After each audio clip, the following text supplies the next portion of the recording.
तो कभी ये टर्किश मॉडल बना रहे होते हैं, कभी ये रियासत मदीना बना रहे होते हैं, कभी ये चाइनीज मॉडल बना रहे होते हैं। अगर नहीं बना रहे तो वो नहीं बना रहे जो असल में है। सबसे पहले घबराना नहीं। Oh my God!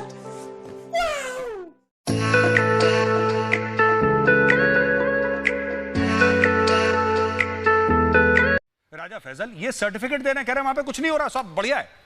और भाई गए नहीं वहां पे, कभी नहीं गए। मैं तो कश्मीर गया हूं। आप भी नहीं गए सर एक मिनट, सर एक मिनट रुक जाइए ना, आप रुक जाइए, बीच में ना बोलिए।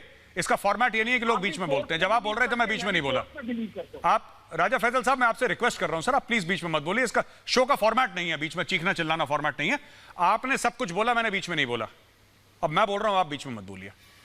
सुबोई खान जी, मैं आपसे जानना चाहता हूं कि बात क्या है, क्या डेस्परेशन है कि जो मुल्क ये कहता है कि हम मुस्लिम सुपर पावर हैं, मुस्लिम न्यूक्लियर पावर हैं, मुस्लिम फलाना इस्लामिक, ये जब चीन आता है तो ये चुप हो जाते हैं बिल्कुल। मैं ये जानना, इमरान खान के स्टेटमेंट की रोशनी में कि सब ठीक है वहां पे, और राजा फैसल साहब भी ये कह रहे हैं सब ठीक है वहां पे, तो मैं आपसे जानना चाहता हूं क्या सब ठीक है वहां पे?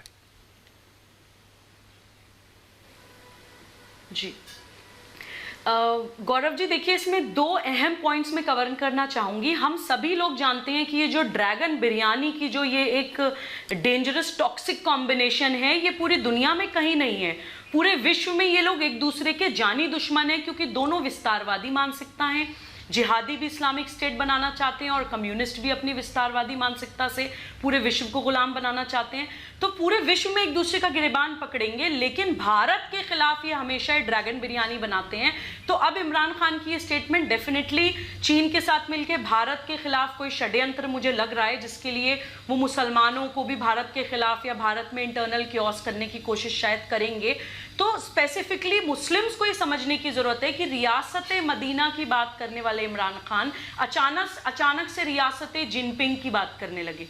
वो मतलब वीगर मुस्लिम्स के लिए अभी जीडी बख्शी जी ने भी बताया कि millions of Uighur Muslims are in concentration camps, लेकिन इमरान खान को कोई फर्क नहीं पड़ता। 10 लाख से ज्यादा चाइना में मुसलमान जेल में है, लेकिन इमरान खान को कोई फर्क नहीं पड़ता। इस्लाम को एक मानसिक बीमारी मानता है चाइना, लेकिन इमरान खान को कोई फर्क नहीं पड़ता। मुसलमान औरतों के हस्बैंड्स को जेल में डालकर मुसलमान औरतों के साथ अभद्र व्यवहार करते हैं चीनी अधिकारी, लेकिन इमरान खान को कोई फर्क नहीं पड़ता। तो ये अहम बात भारत के मुसलमानों को भी और पाकिस्तान के भी मुसलमानों को समझने की जरूरत है कि इनको मुसलमानों से कोई लेना देना नहीं है भाई। इनको सिर्फ एक अपना पॉलिटिकल एजेंडा पूरा करना है। वो मुसलमानों की लाशों पर भी करेंगे और मुसलमानों के सर कलम करके, हेड काउंट्स करके, चाहे वोट की तरह गिन के, चाहे उनकी कब्रों पे राज करके करेंगे। उनको सिर्फ एक इस्लामिक स्टेट बनानी है। पॉलिटिकल फाइट है, यह हमें समझने की बहुत जरूरत है। तो ये दो अहम पॉइंट्स इमरान खान की स्टेटमेंट से पता चलते हैं।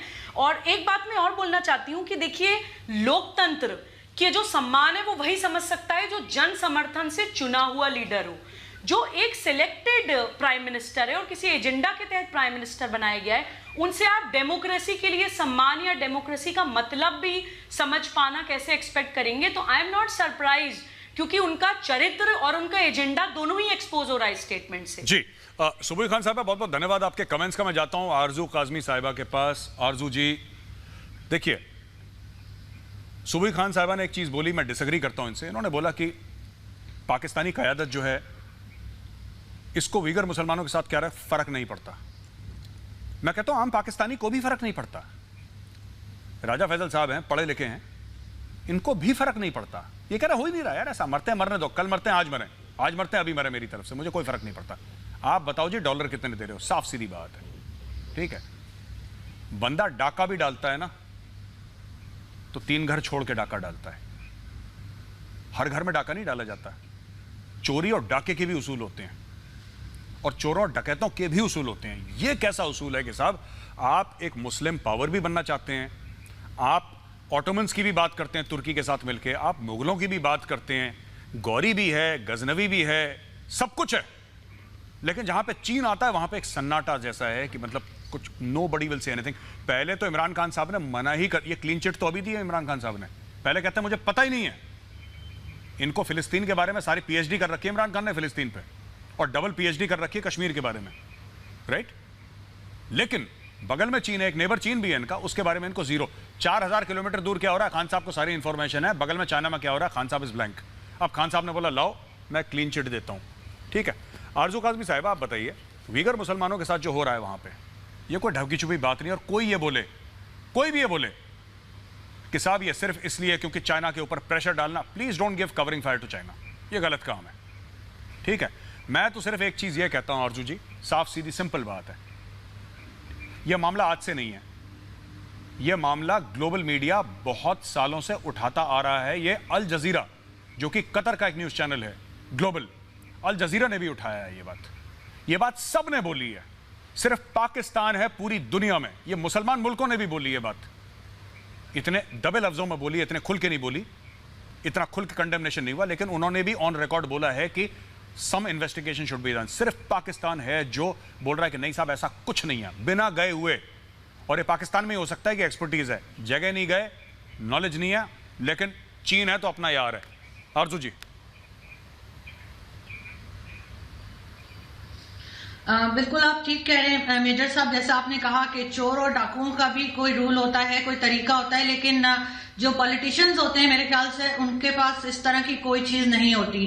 वो अपने फायदे के लिए ही काम करते हैं। और बिल्कुल चाइना के साथ हम इसलिए कोई बात नहीं कर सकते मुस्लिम्स की, क्योंकि चाइना से हम मुसलसल लोन्स ले रहे हैं, पैसे लेकर उनको एयरपोर्ट्स दे रहे हैं, मोटरवेज और कई जगह ऐसी हैं जो हम उनको गिरवी रखते चले जा रहे हैं। और एक जैसे कोई अमीर रिलेटिव होता है या जान पहचान वाला होता है जिससे आप पैसे लेते हैं और आपको पता है कि यही हमें कुछ देगा, बाकी कोई हमें मुंह नहीं लगाएगा, तो हम उसको कुछ नहीं कहते, चाहे वो कितना भी गलत काम कर रहा हो, हम उसका साथ ही देते हैं। ये एक ट्रेडिशन है हमारे यहाँ भी, हिंदुस्तान में भी ये होता है बहुत। तो इसी तरह से चाइना क्योंकि वाहिद एक कंट्री है जो हमें फिलहाल सपोर्ट कर रही है और हर चीज हमारी जो है वो उसके पास गिरवी जाती चली जा रही है, हम इस पोजीशन में नहीं है कि हम उससे कोई भी बात करें। एक लफ्ज इन्होंने मुंह से निकाला और उधर से सारी एड और सारे पैसे सब कुछ बंद हो जाएगा,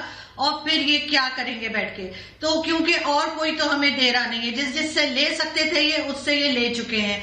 तो अब जाहिर इस चीज से बचने के लिए इनको अब, क्योंकि हर तरफ मीडिया यही बात कर रहा है कि चाइनीज मुस्लिम्स पे बात क्यों नहीं हो रही पाकिस्तान से, तो अब ये कह दिया गया है कि जी वही गलत कर रहे थे, मुस्लिम्स ही गलत कर रहे हैं चाइना में, जिसकी वजह से ये सब कुछ उनको फेस करना पड़ रहा है। तो पाकिस्तान की पोजीशन थोड़ी सी वीक है यहाँ पर। जिस दिन पाकिस्तान अपनी इकोनॉमी ठीक कर लेगा और जिस दिन पाकिस्तान ये समझ जाएगा कि उसकी आइडेंटिटी क्या है, तो कभी ये टर्किश मॉडल बना रहे होते हैं, कभी ये रियासत मदीना बना रहे होते हैं, कभी ये चाइनीज मॉडल बना रहे होते हैं। अगर नहीं बना रहे तो वो नहीं बना रहे जो असल में है।